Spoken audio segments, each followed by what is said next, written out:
I don't know what it is about weddings that turns people into different versions of themselves, but my brother's wedding dragged our whole family dynamic into the spotlight, and not in a good way. My name's Jake. I'm 28, work in IT, and I've always kept to myself when it came to family stuff. Not in a dramatic, black sheep kind of way. More like the quiet middle kid who no one really notices unless something goes wrong kind of way.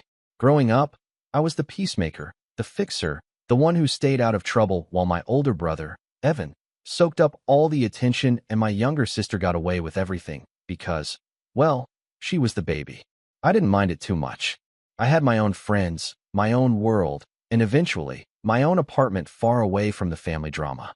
But there's something you need to know about Evan. He's always had this way of making everything about him. Not just in the typical firstborn, look at me kind of way. No, Evan's brand of selfish came dressed in a three-piece suit and a rehearsed grin. He was the golden child. Mom always bragged about his promotions, even when they were just lateral moves. Dad gave him the car when he graduated, while I got a handshake and a "you'll get there too, buddy." It was subtle favoritism, but favoritism all the same. And Evan knew it. He wore it like cologne, just strong enough to make sure you didn't forget. So when Evan got engaged to Alina, none of us were surprised he was planning the wedding like it was a royal affair. Destination venue, customized decor, designer tuxedos, professional drone videographers. It was like he thought this was his chance to be a celebrity for a weekend. And we all just went along with it. That's what you do in this family. Keep your head down, don't rock the boat, smile for the pictures. My girlfriend, Riley, had only met my family a few times before all this wedding chaos started. She's the kind of person who doesn't say much at first, but when she does, you listen. Smart, calm, with a sharp wit that sneaks up on you. I always admired how she could see through people so quickly, and I knew from the beginning that Evan rubbed her the wrong way.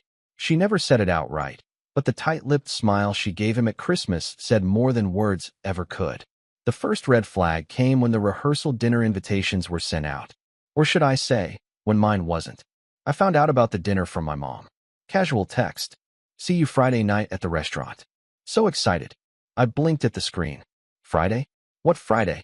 A quick scroll through the family group chat confirmed it. Evan had sent out a message with all the details. Except, I wasn't in the group chat anymore. I hadn't noticed. I scrolled back months, and sure enough, I must have been removed sometime in early spring. No warning, no explanation. Just gone. I brought it up with Mom, and she just gave me a shrug emoji reply. Weird. Maybe it was a glitch. A glitch. Right. I debated whether to even go. Riley saw me pacing in the kitchen that night, phone in one hand, half-eaten sandwich in the other. It's not about the dinner, I muttered. It's about the message. She leaned on the counter. Which message? The one they're trying to send without saying anything. She didn't say anything at first. Then, do you want to go? Part of me didn't. But another part, the stubborn part that I guess I got from Dad, decided I wasn't going to give Evan the satisfaction of making me feel invisible. So we went. The restaurant was one of those places with chandeliers made of wine bottles and tiny plates that cost more than my weekly grocery run. The hostess checked the reservation name and led us through a private dining room near the back. I remember thinking, okay, maybe this won't be so bad. Then I saw the table. A long, rectangular setup with name cards neatly placed in front of every seat. Parents, bridesmaids, groomsmen, even Alina's second cousin, who lived in Germany and barely spoke English, had a card. I scanned the table twice. No Jake. No Riley. Evan spotted us just as the awkward silence started to stretch.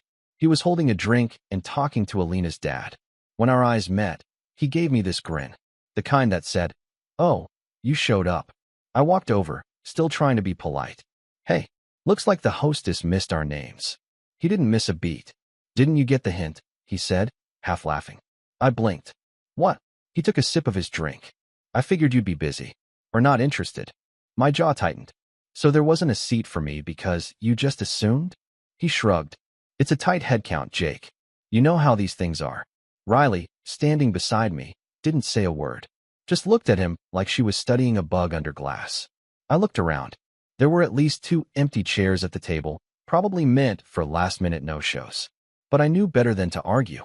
This wasn't about space. This was about power, about sending a message. So I said nothing. I just nodded, turned, and Riley and I walked to one of the smaller side tables near the back of the room. No one followed us. No one even looked. We sat in silence for a bit. The waiters brought out appetizers. Toasts were made. Laughter rolled across the main table like waves. I picked at my food. Riley sipped her wine. I was halfway through a dry piece of bread when she finally leaned over and whispered, "He did that on purpose." "I know. Are you okay?" I wasn't, but I nodded anyway. She put her hand over mine. "We don't have to stay." I almost said yes. I almost stood up, threw my napkin down, and walked out. But something stopped me. Not pride exactly. Something else. Something heavier. I realized I didn't want to leave because that would be exactly what Evan wanted. For me to walk away quietly, like I always had. So we stayed. Quiet. Distant. Watching from the corner like spectators at a play. We didn't laugh at the speeches. We didn't pose for photos. We simply existed. And I could feel Evan's gaze flick toward us every so often, like he was checking to see if we were still there. He didn't like that we were. And that's when I knew something was coming. Something petty. Something cruel. I just didn't know it would involve a $3,100 surprise and a waiter who walked to our table with a bill we didn't order. The next morning, I woke up with a headache, not from the wine, but from the weight of it all. You ever have one of those nights where you replay everything in your head like a broken tape, trying to find the moment where you could have said something better? Yeah, that was me. Riley tried to talk me down gently, but even her calm presence couldn't shake the heaviness. I kept thinking about that smirk Evan gave me. So casual, like he'd just stolen my lunch in middle school and dared me to cry about it. We had a few hours before the wedding ceremony, so we grabbed a quiet breakfast at a cafe down the street from the venue. Riley stirred her coffee slowly, watching the cream swirl like storm clouds. "You sure you want to go today?" she asked, not for the first time. I nodded, but my voice came out flat. "Yeah, I need to see this through." She reached across the table and squeezed my hand. "Then we go? But no more surprises, okay?" "Right. No more surprises." That illusion was shattered the moment we arrived at the venue. It was one of those places that looked like a castle from the outside, but functioned like a Pinterest board exploded inside. Everything was white, gold, rose petals, and strings of fairy lights.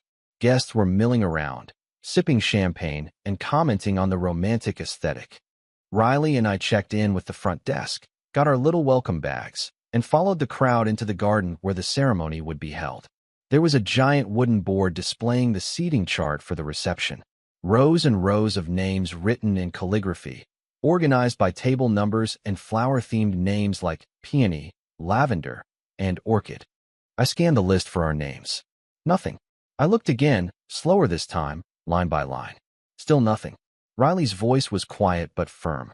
"We're not on it." A cold prickle crept up my spine. I double-checked under Jake, then under Jacob, just in case. Still nothing. Then I noticed something. The very last table on the chart, table 12. No flower name. Just plain table 12. A short list of names, most of them unfamiliar, but two stood out. Jake, +1. At the very bottom, written in noticeably smaller script than the rest. I turned to Riley. "We're at the reject table." She didn't say anything, just looked at me with that expression again. The one that said, "I saw this coming." Table 12 was near the back of the reception hall, practically in a different zip code from the rest of the wedding. When we got there later that evening, I realized we were seated with the wedding videographer, a childhood neighbor Evan hadn't spoken to in years, and some girl who turned out to be the ex-girlfriend of one of the groomsmen. None of us really knew each other. We exchanged polite smiles and avoided eye contact during the speeches. But the insult wasn't just about placement. It was the fact that even here, shoved in the back corner like forgotten furniture, we were being watched.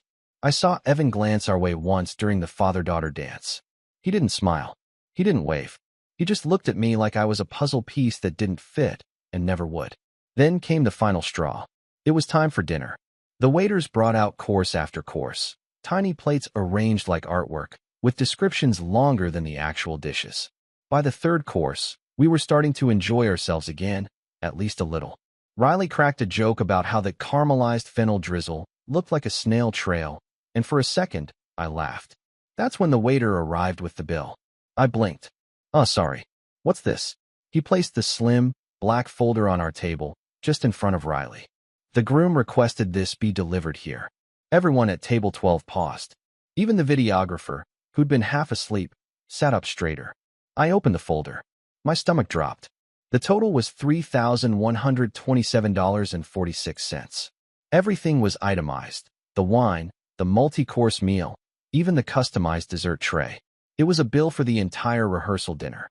Before I could even react, Riley leaned in and calmly slid the folder back toward the waiter. She smiled. "We're just here for the show," asked the groom. The waiter, bless his heart, looked confused. Yes, of course," he stammered, backing away like he'd just walked into a family dispute, which, to be fair, he had. I was frozen, absolutely stunned, not just at the fact that Evan had the gall to send us the bill, but that he'd done it here, at his wedding, in front of strangers. Riley leaned toward me and whispered, "That was calculated. That wasn't a mistake." I nodded slowly. He wanted to humiliate me. She narrowed her eyes. He picked the wrong girl to try it on. The rest of the reception played out in slow motion. I saw Evan arguing with the waiter briefly, then handing over his credit card like it was nothing. But the smile was gone. That cocky, confident grin had vanished. He looked rattled, like someone had turned the spotlight around and pointed it at him. But that wasn't the breaking point. Not yet. That came an hour later, during the speeches. I was nursing a drink, half listening as the best man gave a predictable, mildly inappropriate toast about Evan's college days. Then Alina stood up to say a few words. She was graceful, elegant, and clearly trying her best to hold back tears of joy. She talked about love, family, and how grateful she was for everyone who made the wedding possible. Then she paused. "And of course," she said sweetly, "a huge thank you to my new brother-in-law Jake for covering the cost of last night's dinner. We were so surprised and touched by your generosity." The room clapped. Heads turned toward our table. Riley's mouth dropped open. "What?" I felt like I'd been punched in the chest. My ears rang. My heart thudded. She thought I paid for it. That smug snake. Evan had let her believe I'd covered it, that I'd willingly dropped $3,000 as some last-minute gift. He hadn't corrected her. He hadn't said a word. Just let the applause wash over the lie like it was a warm bath. I stood up. I don't even remember deciding to do it. My chair scraped loudly against the floor. All eyes were on me now. I gave a small nod, smiled tightly, and raised my glass. "Happy to contribute," I said quietly, and sat back down. Riley was furious. "Jake." I held up a hand. "Not here. Not now." Because that was the moment I realized something. This wasn't just about a dinner, or a table, or a wedding. This was about every birthday I got overlooked. Every time Evan forgot to invite me to something. Every time Mom made excuses for him, and Dad told me to let it go. Every time I told myself it wasn't worth the fight. This wasn't about one insult. It was about a lifetime of them. And it had to stop. But not with a scene. Not with shouting or fists or throwing wine in someone's face. No, Evan wanted drama. He wanted a reaction. He wasn't going to get it. He was going to get something worse. He was going to get silence. And then, when he least expected it, he was going to get everything he gave me back. Tenfold. Because the next morning, before they even opened their wedding gifts, I'd already started planning my response. And let's just say, by the time I was finished, Evan would wish he'd stuck me at the back of the room and left me alone. When I woke up the morning after the wedding, I didn't feel angry anymore. I didn't feel much of anything, really. Just numb. Like I'd been walking through fog and finally realized there was nothing on the other side of it. Riley was still asleep beside me, her arm curled under her cheek, her breathing soft. For a moment, I watched her and felt this strange mix of guilt and gratitude. She didn't sign up for this family drama. She didn't deserve any of it. And yet, she was still here, still in my corner when it would have been easier to tap out and walk away. I quietly got out of bed and stepped onto the hotel balcony. The city was waking up below us, vendors setting up their stands, cars trickling through the quiet streets. The sun was just starting to rise, spilling soft light across the horizon. It should have been a beautiful morning. Instead, all I could think about was the look on Alina's face when she thanked me for a $3,100 gesture I never made, and the way Evan just sat there, letting her believe it. That wasn't a mistake. It wasn't a misunderstanding. It was a hit job with a smile, and I didn't even see it coming. Later that morning, the group chat exploded. For once, I was still in it, probably by accident. Mom posted a picture of Evan and Alina holding hands in their matching white pajamas, surrounded by gifts. "So proud of my boys," she wrote. with a string of heart emojis. And Jake, thank you again for your generosity. We raised such wonderful sons. I didn't reply.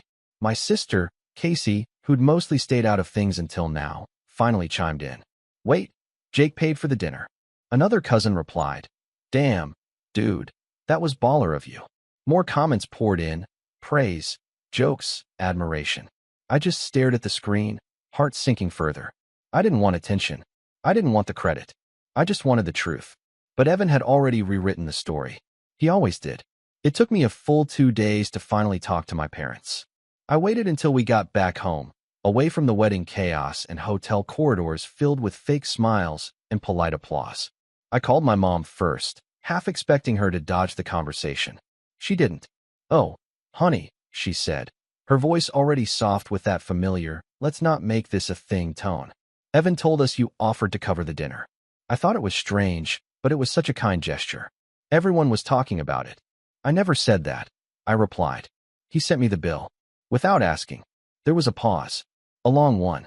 Well, she finally said, maybe it was a misunderstanding.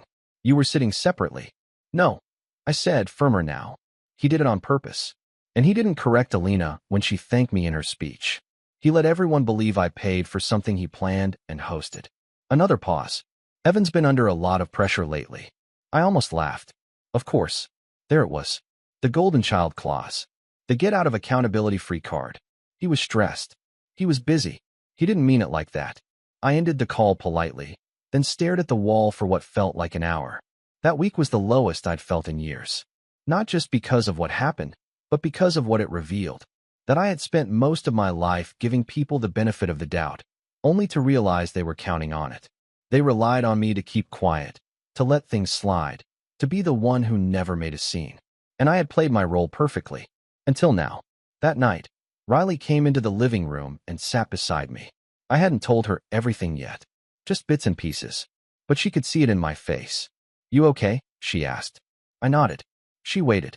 No, I finally admitted. I'm tired. I'm tired of being expendable to them. Riley leaned back and crossed her legs. You know what's wild? She said.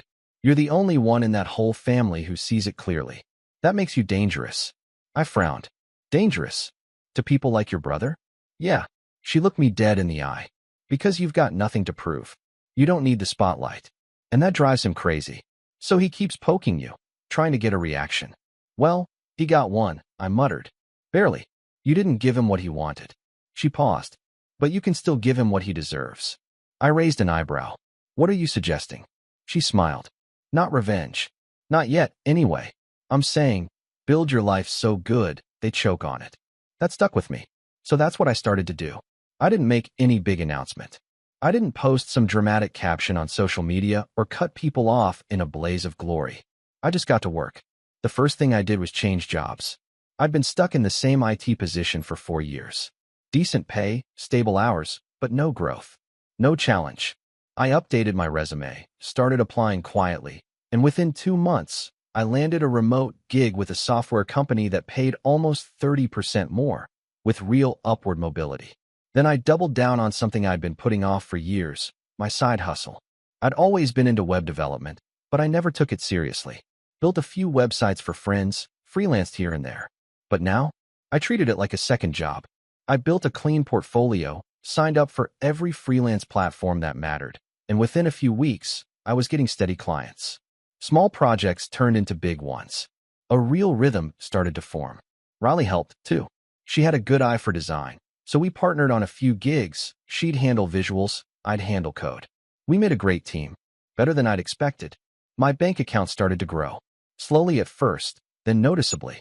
I started saving more than I ever had, planning for things I never thought were in reach before. Trips, a new car, maybe even a house.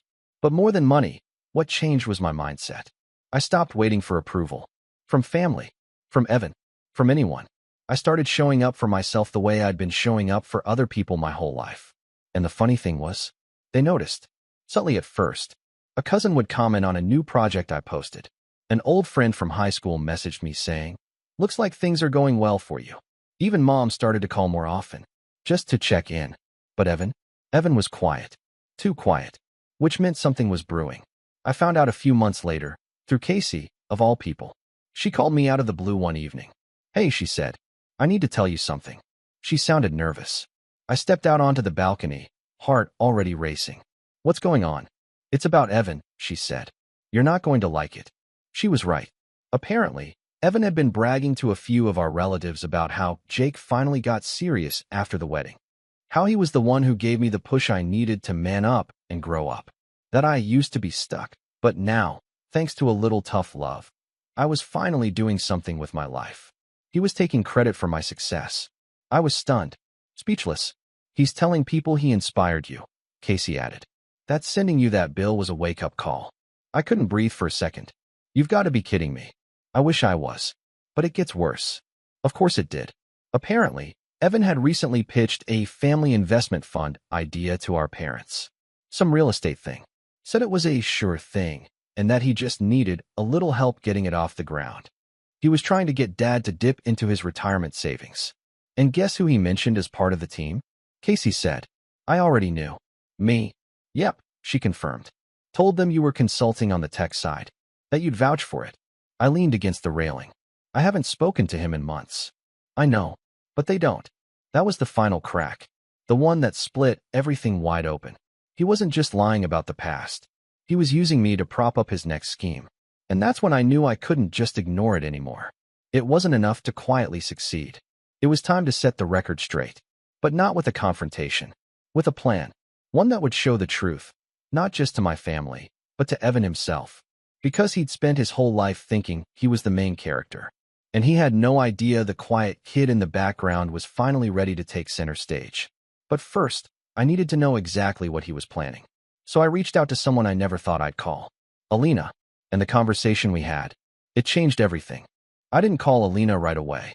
I sat on the idea for 3 days, turning it over like a stone in my hand, weighing it, wondering if it would cut me or skip across the surface like I hoped.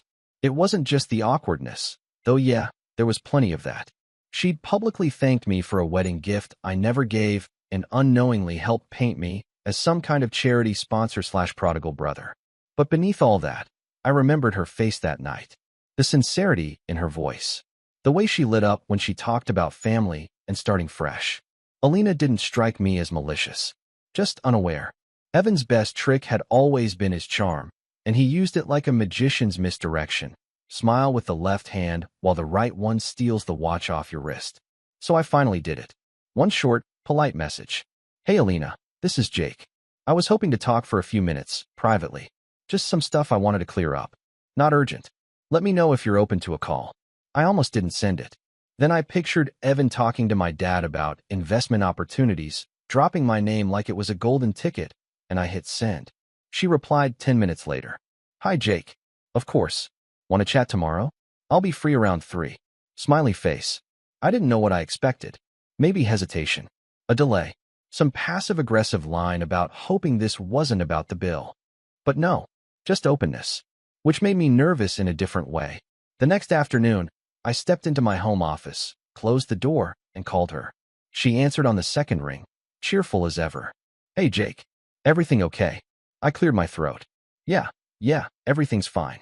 I just wanted to talk about something awkward, I guess." "Oh, okay." There was a pause. I could almost hear her smile tighten through the phone. "It's about the wedding," I continued. "Or more specifically, the rehearsal dinner."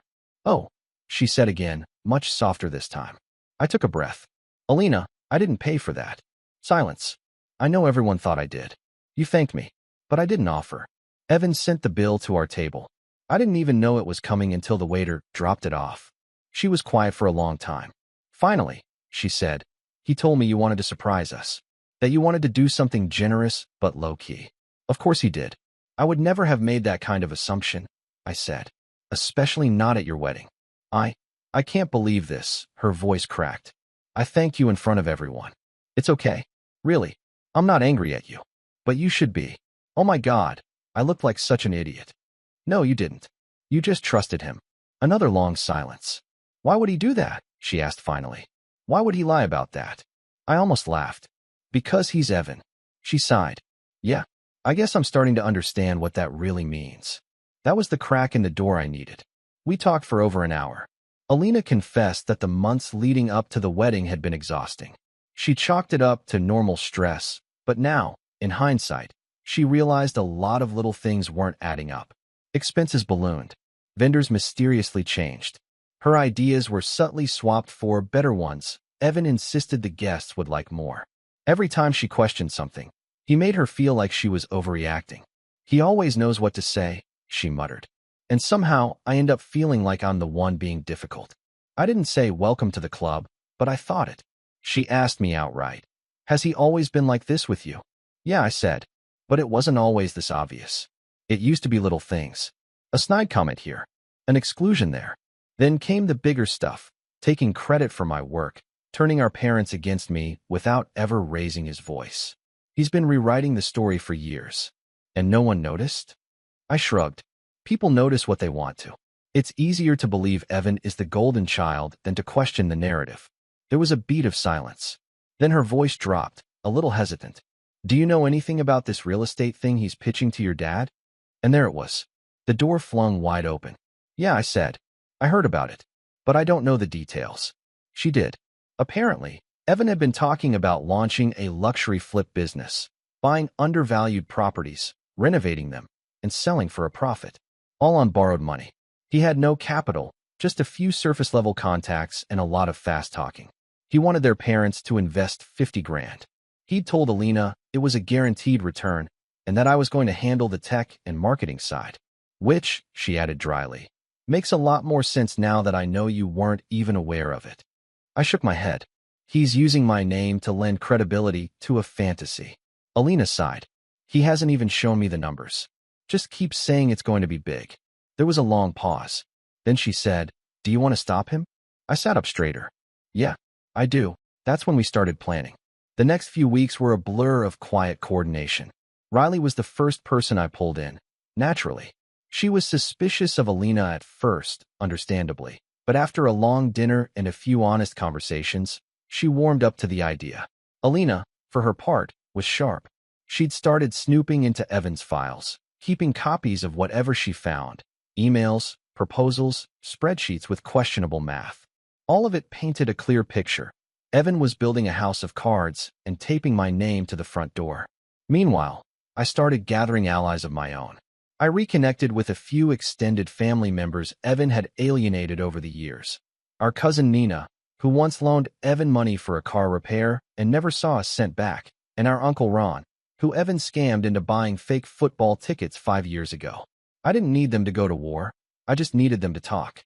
To start whispering truths into ears that had only heard Evan's version. I even looped in my sister, Casey. She'd always kept her head down like I had. But when she heard the full scope of what Evan was trying to do, using my name, taking our parents' money, and planning to vanish if things went sideways, she snapped. I'm in, she said. Let's light this idiot up. The final piece was Dad. He was a practical man. Old school. Didn't believe in drama or speculation. If I walked in with accusations, he'd shut down immediately. So I didn't give him accusations. I gave him evidence. I printed out everything Alina had found. I showed him screenshots, spreadsheets, even audio clips she secretly recorded of Evan talking about getting Dad to bite. And then I told him, plainly, that I hadn't been involved at all, and that Evan had been lying about me for months. It wasn't anger I saw in Dad's eyes. It was shame. He'd been fooled. He looked at the folder for a long time, then rubbed his jaw and said quietly, You did the right thing, son. That hit harder than I expected. I left that meeting with something I hadn't felt in years, leverage. Now all that was left was the reveal. We didn't want to destroy Evan publicly. Not yet. That wouldn't stick. He was too slick, too practiced. But if we could peel back the mask just enough, in just the right room, the illusion would crack. And once it cracked, it would shatter. And lucky for us, the perfect opportunity was already scheduled. A family dinner. A thank you gathering that Evan and Alina were hosting to celebrate the wedding and discuss the future. All the key players would be there. Our parents, a few aunts and uncles, even Evan's old mentor from college. Evan planned to pitch the real estate fund in full, seal the deal, and walk away with Dad's blessing and his checkbook. He had no idea the table was about to turn. I didn't know exactly what would happen that night, but I knew one thing for sure. For the first time in my life, Evan was going to earn the attention he loved so much. And this time, there'd be no applause at the end, just silence and consequences. The dinner was scheduled for a Saturday night, formal but intimate. Evan had called it a celebration of family and the future, which would have been laughable if it weren't so eerily appropriate. For once, the whole crew was coming. Our parents, Aunt Merrill and Uncle Joe, our cousin Nina, and even Mr. Harrington, Evan's old college mentor who now ran a mid-sized investment firm in the city. Riley and I arrived 10 minutes early, just to watch Evan squirm. The venue was a private dining room in one of those upscale steakhouses with mood lighting and pretentious jazz playing in the background.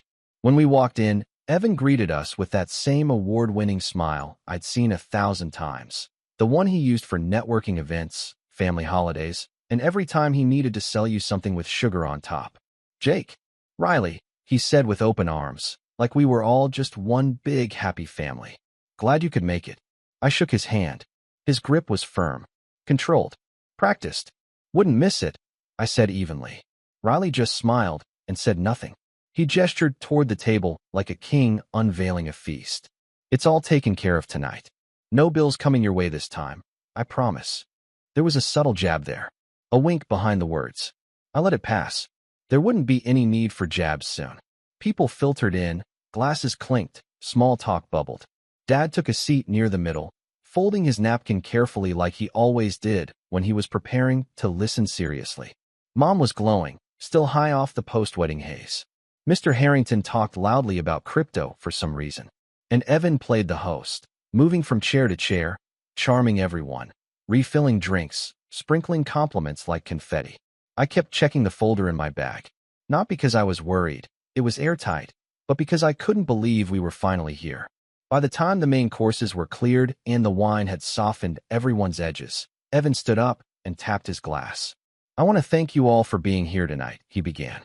"Alina and I are so grateful to have such incredible people in our lives. The wedding was just the beginning. We've been thinking a lot about the future lately, about building something meaningful, not just for ourselves, but for our family." The words, "our family," made me glance at Riley, who rolled her eyes so subtly it was almost invisible. Evan continued, "Which is why I'm excited to share a project I've been quietly developing. Some of you have already heard a little about it, but tonight I want to lay it all out." He pulled out a sleek pitch deck, printed and bound like he was on Shark Tank. He passed copies around like they were sacred texts. His tone shifted into sales mode, polished, persuasive. "The idea is simple. Real estate.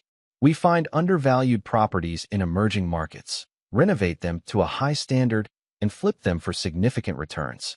I've already identified several properties that are ripe for investment, and I've spoken to contractors who are eager to partner with us." He gestured to a slide labeled Projected ROI, 21% per property. "Now here's where it gets exciting. This isn't just my venture. This is a family opportunity. I've already been working with Jake on the digital side. He's building out the site and managing the analytics. And with Dad's financial support to get us started, we'll be able to scale quickly." All eyes turned to me. The room was quiet. Evan smiled. "Jake, you want to say a few words about the tech side?" I stood slowly, taking my time. "Sure," I said. "I'd be happy to." I pulled the folder from my bag and placed it neatly in front of me. I didn't look at Evan. "First of all," I said, "I'm not involved in this venture. At all. Evan never asked me to consult. He never told me he was using my name. The first I heard about this pitch was through a third party." Evan let out a nervous laugh. "Come on, Jake. We talked about this. Don't be modest." "We didn't talk about anything," I said flatly, opening the folder. "What we did do is clean up the mess you left after the wedding, including the bill you sent me without warning, and the lie you told your wife about it." That silenced him. I pulled out a stack of pages, printouts of emails, spreadsheets, and voice recordings Alina had secretly forwarded to me over the past month. These documents show Evan falsifying property valuations, exaggerating returns, and fabricating investor interest. He also listed 2 people as partners who never agreed to join. One of them, I held up the page, is Mr. Harrington. The older man's face turned from wine-flushed to pale. "Wait, what?" "Yeah," I said. "He's named as a strategic advisor in slide 6. Even gave you a fake quote in the testimonials section." Mr. Harrington looked like he might throw his napkin at someone. "You used my name in a pitch deck without consent?" Evan stammered. It was just a placeholder. A placeholder you presented to a room full of potential investors. I asked. Evan turned to our dad. Dad, you know me. You know I wouldn't. I don't know you, Dad said sharply. Not anymore. That silence hit harder than anything I could have said. Mom looked like someone had pulled the floor out from under her. She turned to Evan, blinking rapidly. Did you really lie about Jake paying for the rehearsal dinner? He hesitated. Just long enough. Yes, I said for him. He did. And then he used that lie to build goodwill so he could pitch this scam to all of you. I was just trying to make something happen. Evan snapped, his voice rising now. I'm tired of being stuck. Of pretending everything's okay when I'm drowning in debt and no one helps me. You didn't ask for help, Dad said. You lied. You stole trust. And you used me to do it, I added. Again. Riley put a hand on my back. I hadn't even realized my hands were shaking. Evan looked around the room. No one met his eyes. He tried to appeal to Mom, but she turned away. Then to Alina, his last safe harbor. She stared at him for a long moment. Then she took off her wedding ring and placed it gently on the table. I want a divorce, she said quietly. You could hear the jazz music from the main dining room. That's how silent it got. Evan stood there, stunned, his whole world crumbling in real time. For once, there were no words. No charm. No exit. Just the weight of everything he'd built crashing down around him. The dinner ended early. People left in clusters, stunned into silence or muttering among themselves. Mr. Harrington left without finishing his steak. Nina gave me a tight hug on the way out and whispered, "About time." Riley and I stayed until the last coat was grabbed, the last wine glass cleared. Evan was still sitting at the table, staring at nothing. His pitch deck lay forgotten, pages half-folded, wine-stained and useless. As I walked past him, I paused. I hope one day you figure it out, I said. But you won't be using me to get there. He didn't look up. Outside, the air was cold. Sharp. Cleansing. Riley took my hand. You okay? I nodded. Yeah, I think I finally am. She smiled. Told you. Build your life so good, they choke on it. We walked toward the car, hand in hand, leaving the wreckage behind. That night, I didn't check my phone. I didn't scroll through messages or wait for apologies. I just sat on the couch, held Riley close, and let the silence wash over me. And for the first time in my life, I wasn't the background character anymore. I was the one who turned the page.